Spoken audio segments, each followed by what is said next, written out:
नमः परमहंस स्वादित चरण कमल चिन्ह मकरंदाय भक्तजनमानस निवासाय श्रीरामचंद्राय कृष्ण पद पंकज पंजरान्ते अद्यैव मे विशतु मानस राजहंसा प्राणप्रयाण समये कफवात पित्तैः कंठावरोधन विधौ स्मरणं कुतस्ते नारायणं नमस्कृत्य नरं चैव नरोत्तमं देवीं सरस्वतीं व्यासं ततो जयमुदीरयेत् श्रीलक्ष्मीनाथ समारंभां नाथयामुनिमध्यमाम् अस्मदाचार्यपर्यन्तां वन्दे श्रीगुरुपरम्पराम् अञ्जनानन्दनं वीरं जानकी शोकनाशनं कपीशमक्षहन्तारं वन्दे लङ्काभयङ्करं भक्तिभक्त भगवन्त गुरु चतुर्नाम वपुएक इनके पद वंदन किए नासत विघ्न अनेक। बोले वृंदावन बिहारी लाल की जय, भागवत महापुराण की जय, सुखदेव भगवान की जय।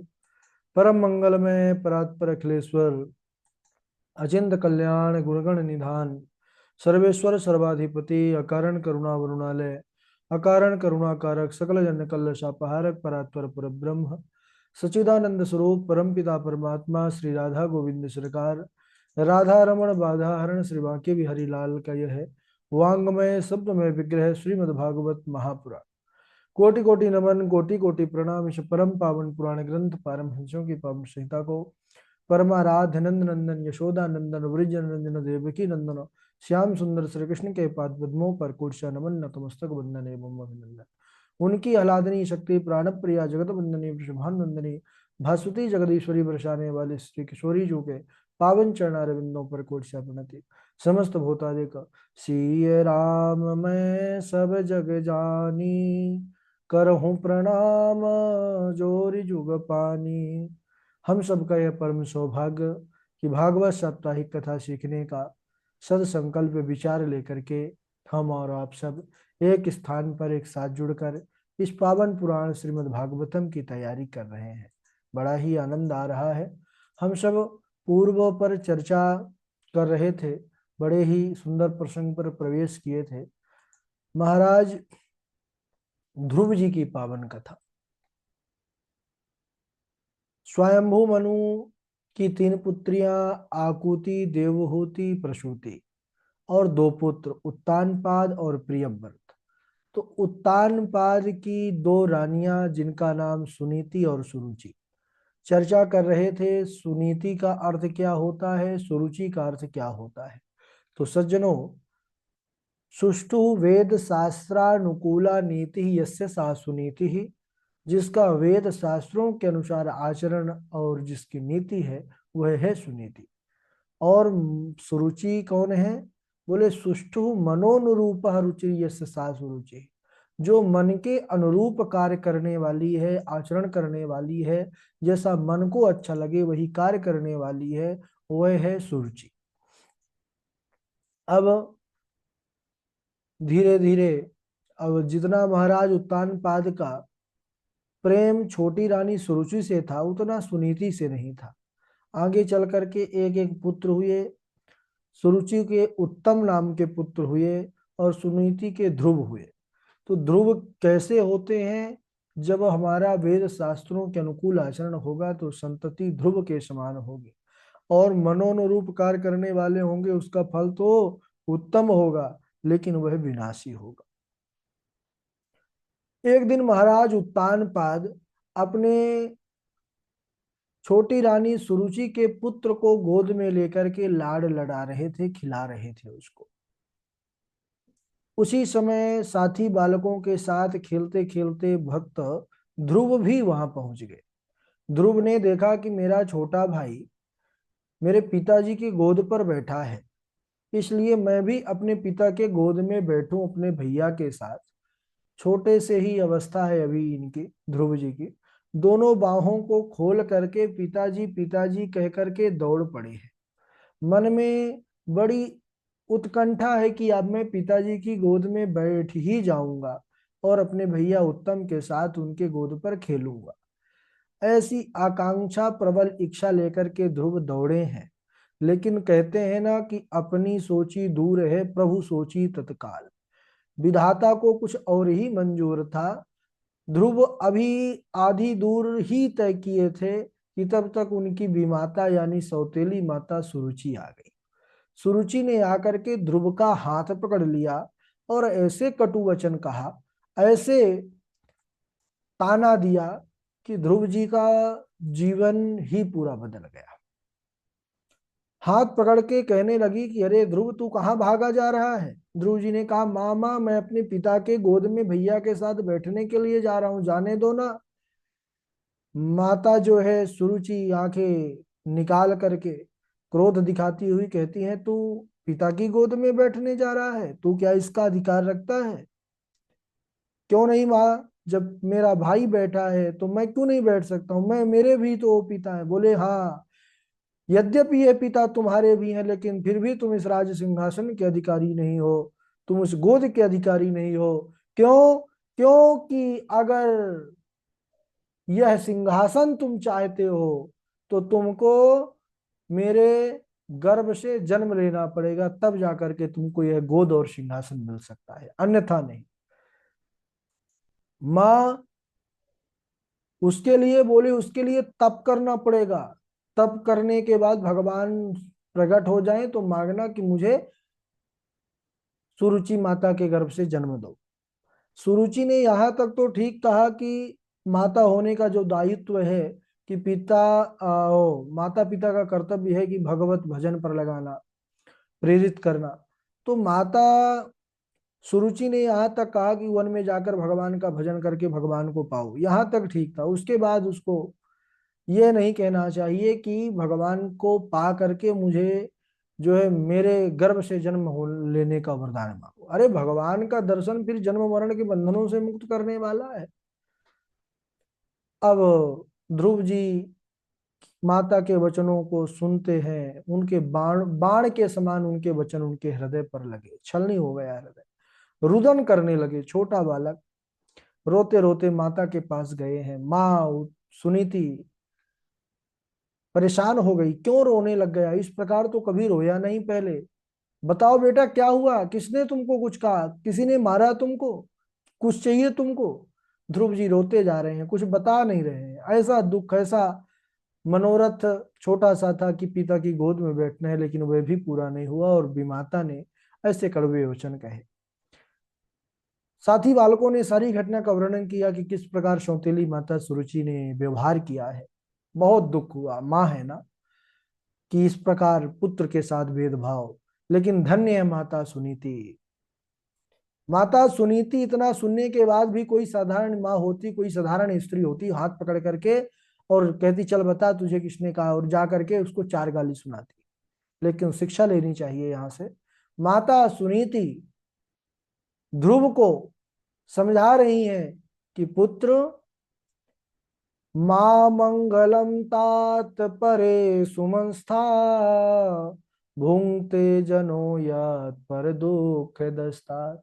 बेटा कभी भी किसी के अमंगल की कामना नहीं करनी चाहिए जीवन में, क्योंकि जो दूसरों का अमंगल चाहता है या करता है उसका स्वयं का मंगल कभी नहीं हो सकता है।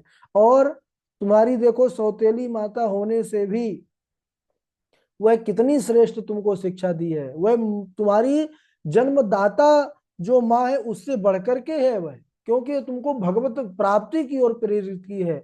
इतना सुनते ही ध्रुव चुप हो गए, एकदम रोना बंद कर दिए। विचार किए कि मेरी माता अगर यही कह रही है कि उन्होंने ठीक कहा है तो फिर मैं रोऊं क्यों? उनको तो ऐसा लगा कि भेदभाव हुआ है। बोले कि हाँ, वो सत्य कहती हैं। अरे इस राज्य सिंहासन इस पिता ही नहीं, तू वन में जाएगा, भगवान को पालेगा तो परम पिता की गोद में बैठ जाएगा। अच्छा माँ, तो ठीक है माँ, मैं जाऊं वन जाकर के भगवान को जल्दी से ही मैं उनको दर्शन करके आ जाऊं। माँ ने विचार किया बालक है, छोटा है, अभी मना कर दूंगी फिर रोने लग जाएगा, बड़ी देर में शांत हुआ है। माँ ने सोचा कि चलो जाएगा, कुछ देर खेल कूद करके भाग आएगा बालकों के साथ, अपने साथियों के साथ। माँ ने कहा, हाँ बेटा, मेरा आशीर्वाद है, तुमको भगवान बहुत जल्दी मिलेंगे, जाओ तुम वन में जाकर के भगवान को प्राप्त करके आना ही।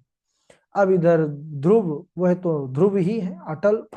ध्रुव जी ने माता की परिक्रमा किया है, चरणों में प्रणाम किया है, सज्जनों चल दिए, मन में अटूट अनुपम संकल्प धारण करके भगवत प्राप्ति का। अकेले जा रहे थे, निर्जन वन में प्रवेश कर गए सज्जनों। सबसे पहले देवर्षि नारद ही मिले परीक्षा लेने के लिए कि देखते हैं भगवत प्राप्ति के लिए छोटा बालक निकला है, यह तो इतिहास बदलने की जा रहा है। लेकिन देखें तो सही, बात दम है कुछ की नहीं। नारद जी सबसे पहले परीक्षा लेते हैं। अच्छा, नारद जी जिसकी परीक्षा लेते हैं फिर भगवत प्राप्ति अवश्य ही होती है। नारद जी पहुंच गए। नारायण नारायण, कहाँ बालक, कहाँ जा रहे हो? बस मुनिवर, मैं जा रहा हूँ भगवान का भजन करने, भगवान की तपस्या करने, भगवान को प्राप्त करने। नारद जी कहने लगे, नारायण नारायण, अरे बालक, तुम्हारी ये अवस्था भजन करने की थोड़ी है, खेलने कूदने की उम्र में तुम इस वन में घनघोर जंगल में आए हो। यहाँ पर बड़े बड़े सिंह हैं, हाथी शेर चीता सब रहते हैं, ये तुमको खा जाएंगे, जाओ लौट जाओ। सारी घटना का वर्णन किया ध्रुव जी ने, किस प्रकार मेरी माता ने मुझसे कहा। बोले, अरे बेटा, इस छोटी सी अवस्था में क्या मान क्या अपमान, इसलिए तुम जाओ, अपने घर लौट जाओ। देवर्षि नारद से ध्रुव जी ने कहा कि हे महाराज, अगर आपको मेरा मार्ग प्रशस्त करना है, भगवत प्राप्ति में मेरा सहायक बनना है, तो आप मुझे उपदेश दीजिए। और मुझे कोई उपदेश नहीं सुनना है, क्योंकि मेरी माता के वचन रूपी बाणों से मेरा हृदय छलनी हो चुका है। आपका उपदेश मेरे हृदय पर तनिक नहीं ठहर रहा है। मैं तो भगवत प्राप्ति करने आया हूँ, करके जाऊंगा, करके जाऊंगा। इतना जब दृढ़ संकल्प देखा इस छोटे से बालक को, नारद जी भूरी भूरी प्रशंसा किए हैं, प्रसन्न हो गए। बोले, अहो तेज क्षत्रियाणाम मान भंग मृष्यताम बालोप्ययम हृदा धत्ते यत्समातुर सद्वचः। अहो, इस क्षत्रिय कुमार के तेज को तो देखो, जो जरा भी मान भंग नहीं सह सका। धन्य है बालक जिसका इस प्रकार दृढ़ संकल्प है।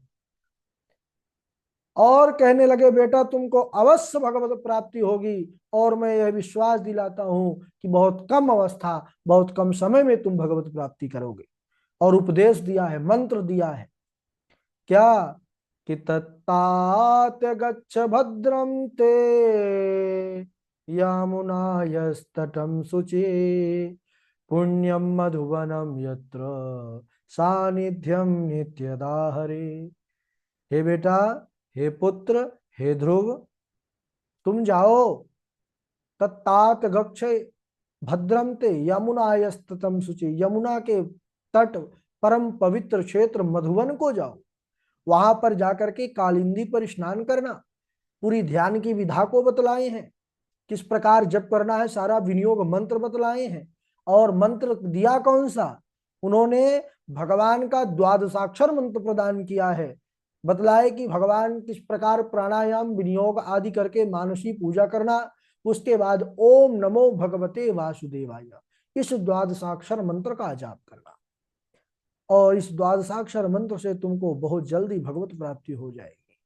छोटा सा बालक, बड़ी अब कम अवस्था है, 5 वर्ष से कम अवस्था ध्रुव की, और भगवत प्राप्ति करने के लिए चल दिए ध्रुव।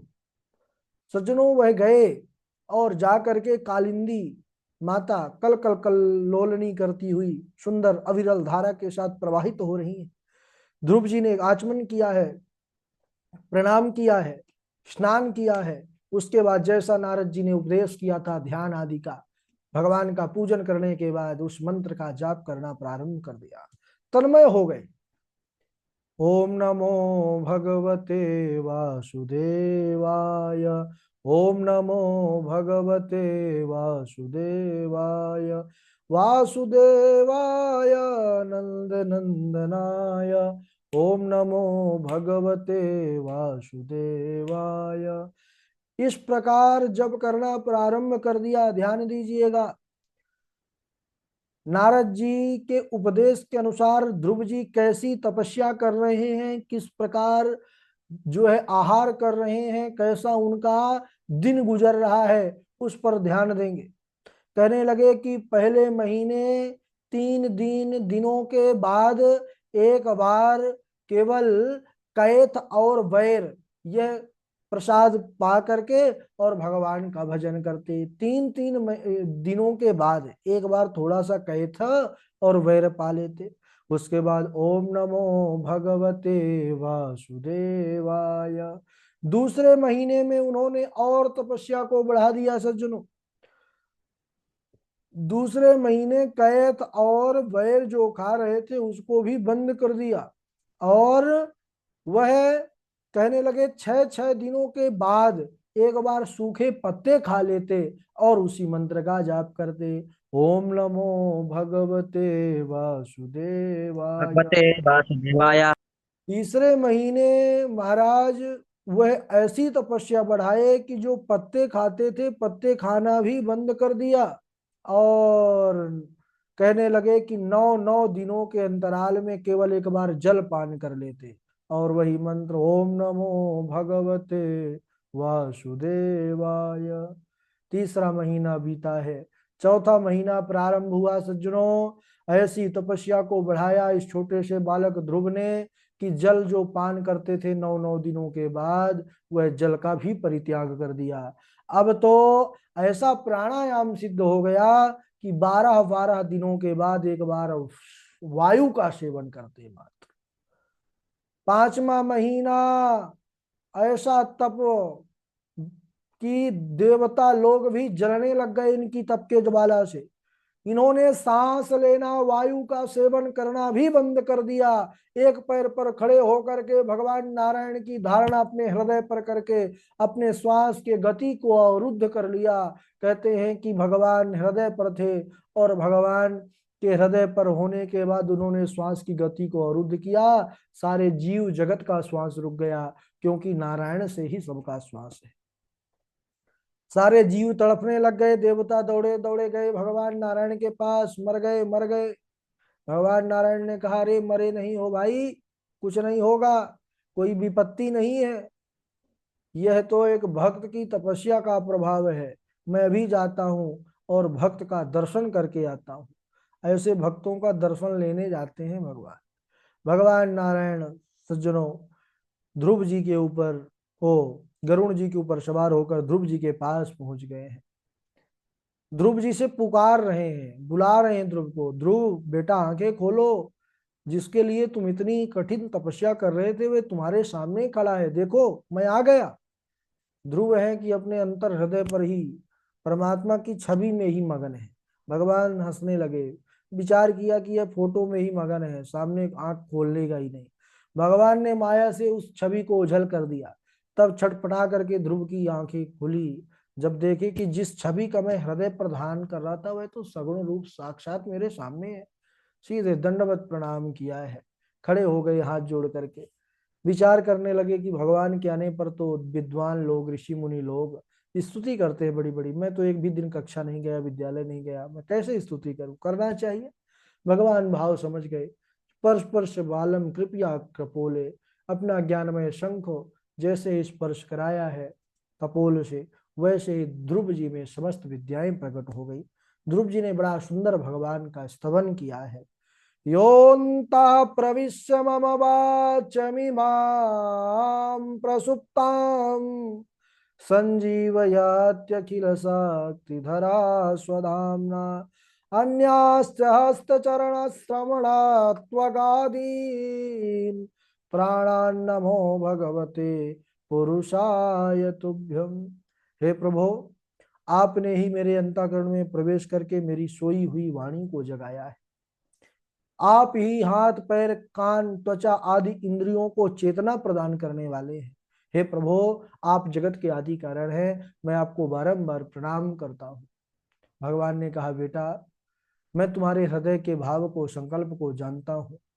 तुम जिस पद को प्राप्त करना चाहते हो उसे आज तक किसी ने प्राप्त नहीं किया।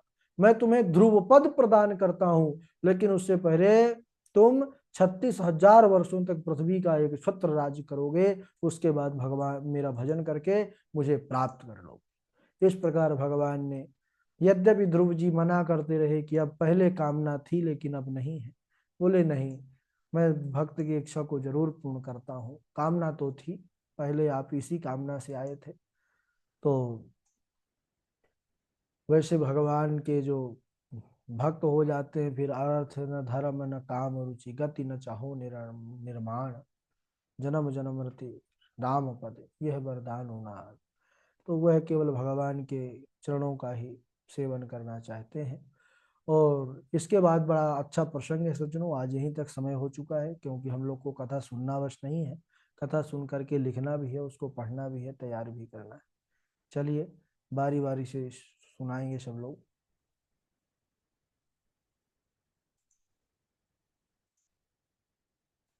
सर्वप्रथम वाजपेयी जी हैं, वाजपेयी जी के बाद कृष्णा संजय जी हैं, और वैष्णवी तिवारी जी हैं, माही दीक्षित जी हैं, भावना जी हैं, और नीरज जी हैं। चलिए। राधे राधे गुरु जी। राधे राधे वाजपेयी जी। अहम ब्रह्मा च सर्वस्य जगता कारणं परं त्रयाणामेक भावानां यो न पश्यति वे विदां सर्वभूतात्मनानां ब्राह्मण सा शान्तिमधिगच्छति। राधे राधे। जी राधे राधे। राधे राधे गुरुदेव। राधे राधे कृष्णा जी सुनाइए।